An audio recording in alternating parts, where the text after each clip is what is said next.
আসসালামু আলাইকুম, সবাইকে স্বাগতম জানাচ্ছি জান্নাত ডেইলি কুকিং। আশা করি সকলে ভালোই আছেন। আজকে চলে আসলাম পুর ভরা সুজির একটি মজাদার নাস্তা নিয়ে। এই নাস্তাটি খেতে কিন্তু অসাধারণ হয়, আর ঘরে থাকা অল্প কয়েকটি উপকরণ দিয়ে তৈরি করে নেওয়া যায়।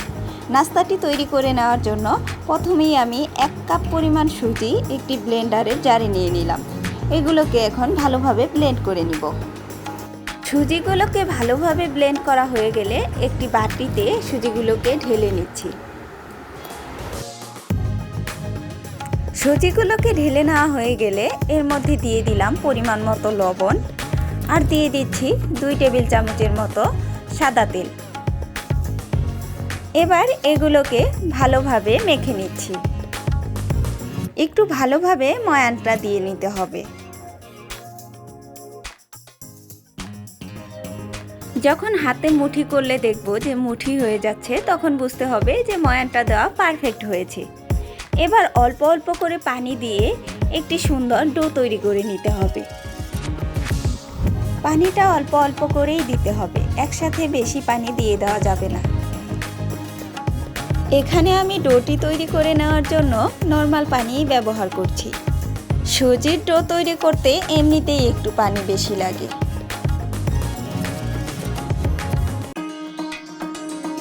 আমি সময় নিয়ে ভালোভাবে মেখে একটি সুন্দর সফট ডো তৈরি করে নিলাম। এবার এর উপরে একটু সাদা তেল দিয়ে এটিকে 10 মিনিটের জন্য রেস্টে রেখে দিচ্ছি।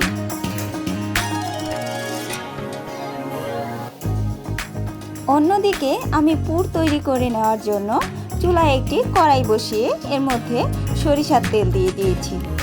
দিয়ে দিলাম একটা পেঁয়াজ কুচি আর 2 কোয়ার মতো রসুন কুচি। এগুলোকে একটু লালচে করে ভেজে নিতে হবে।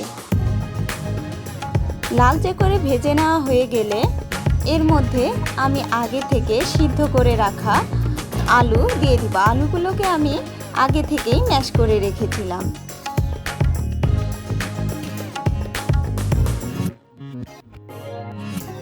এবার এর মধ্যে কিছু গুঁড়ো মশলা অ্যাড করে দিচ্ছি।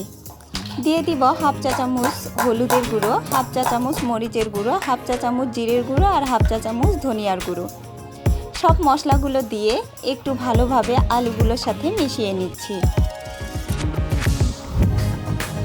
মিশিয়ে নেওয়া হয়ে গেলে দিয়ে দিচ্ছি পরিমাণ মতো লবণ।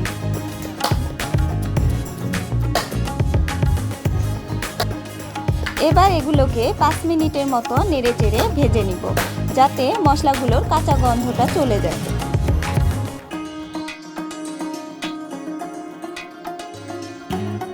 এবার অন্যদিকে যে ডোটি তৈরি করে রেখেছিলাম সেই ডোটি নিয়ে আরেকটু ভালোভাবে মথে নিচ্ছি। মথে নেওয়া হয়ে গেলে এর মধ্যে থেকে একটু ডো নিয়ে নিচ্ছি।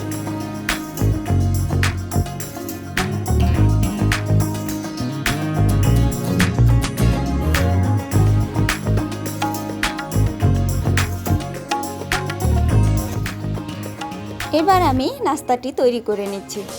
নাস্তাটি আমি কিভাবে তৈরি করতেছি সেটা আপনারা দেখলেই বুঝতে পারবেন। প্রথমে একটি ছোট রুটি বেলে নিচ্ছি। রুটিটি বেলে নেওয়া হয়ে গেলে এর মধ্যে আগে থেকে তৈরি করে রাখা পুর দিয়ে দিচ্ছি। পুরগুলো একটু বেশি করেই দিতে হবে, বেশি করে দিলে নাস্তাটি খেতে বেশি ভালো হবে। পুর দেওয়া হয়ে গেলে নাস্তাটিকে 4 সাইড দিয়ে ভালোভাবে হাতের সাহায্যে চেপে চেপে লাগিয়ে দিচ্ছি। একটু ভালোভাবে চেপে দিতে হবে, না হলে ভাজার সময় খসে যেতে পারে।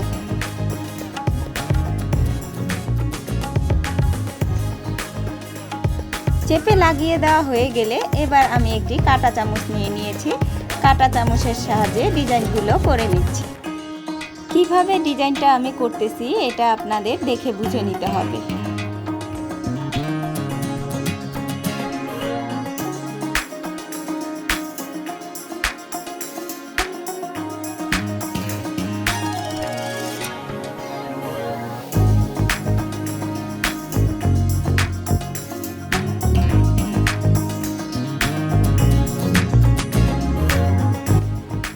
আমার একটি নাস্তা তৈরি করে নেওয়া হয়ে গেছে। দেখুন এটি দেখতে কতটা সুন্দর লাগছে। এভাবে আমি সবগুলো নাস্তাই তৈরি করে নিয়েছি। এবার এগুলোকে ভেজে নিতে চলে যাব। ভেজে নেওয়ার জন্য আমি কড়াইতে তেল গরম করে নিয়েছি। এবার একে একে নাস্তাগুলোকে দিয়ে দিচ্ছি। চুলার আঁচটা অবশ্যই মিডিয়ামে রেখেই নাস্তাগুলোকে ভেজে নিতে হবে। নাস্তাগুলোকে একটু সময় নিয়েই ভালোভাবে ভেজে নিতে হবে। এই নাস্তাগুলো কিন্তু খেতে অনেক মজাদার হয়। আপনারা একবার হলেও বাসায় এই নাস্তাগুলো তৈরি করে দেখতে পারেন। বাসার ছোট বড় সকলেই অনেক পছন্দ করবে। যখন নাস্তাগুলোর এরকম একটা লালচে কালার চলে আসবে তখন নাস্তাগুলোকে উঠিয়ে নিতে হবে। আমার নাস্তাগুলো পারফেক্টভাবে ভেজে নেওয়া হয়ে গেছে। এবার এগুলোকে আমি উঠিয়ে নিচ্ছি। আমি একইভাবে সবগুলো নাস্তাই ভেজে নিয়েছি। এবার এগুলোকে পরিবেশন করে দেখিয়ে দিচ্ছি। দেখতেই পাচ্ছেন নাস্তাগুলো কতটা সুন্দর লাগছে দেখতে। আশা করছি রেসিপিটি আপনাদের কাছে ভালো লেগেছে। ভিডিওটি ভালো লাগলে লাইক, কমেন্ট এবং শেয়ার করতে ভুলবেন না। এরকম আরও নতুন নতুন রেসিপি পেতে আমার চ্যানেলটি সাবস্ক্রাইব করে পাশে থাকা বেল আইকনটি অন করে দিবেন, যাতে আমি কোনো ভিডিও আপলোড দিলে সবার প্রথমে আপনার কাছে চলে যায়। দেখা হবে আবার কোনো নতুন রেসিপি নিয়ে। সে পর্যন্ত সকলেই অনেক ভালো থাকবেন। ভিডিওটি দেখার জন্য অনেক ধন্যবাদ। আল্লাহ হাফেজ।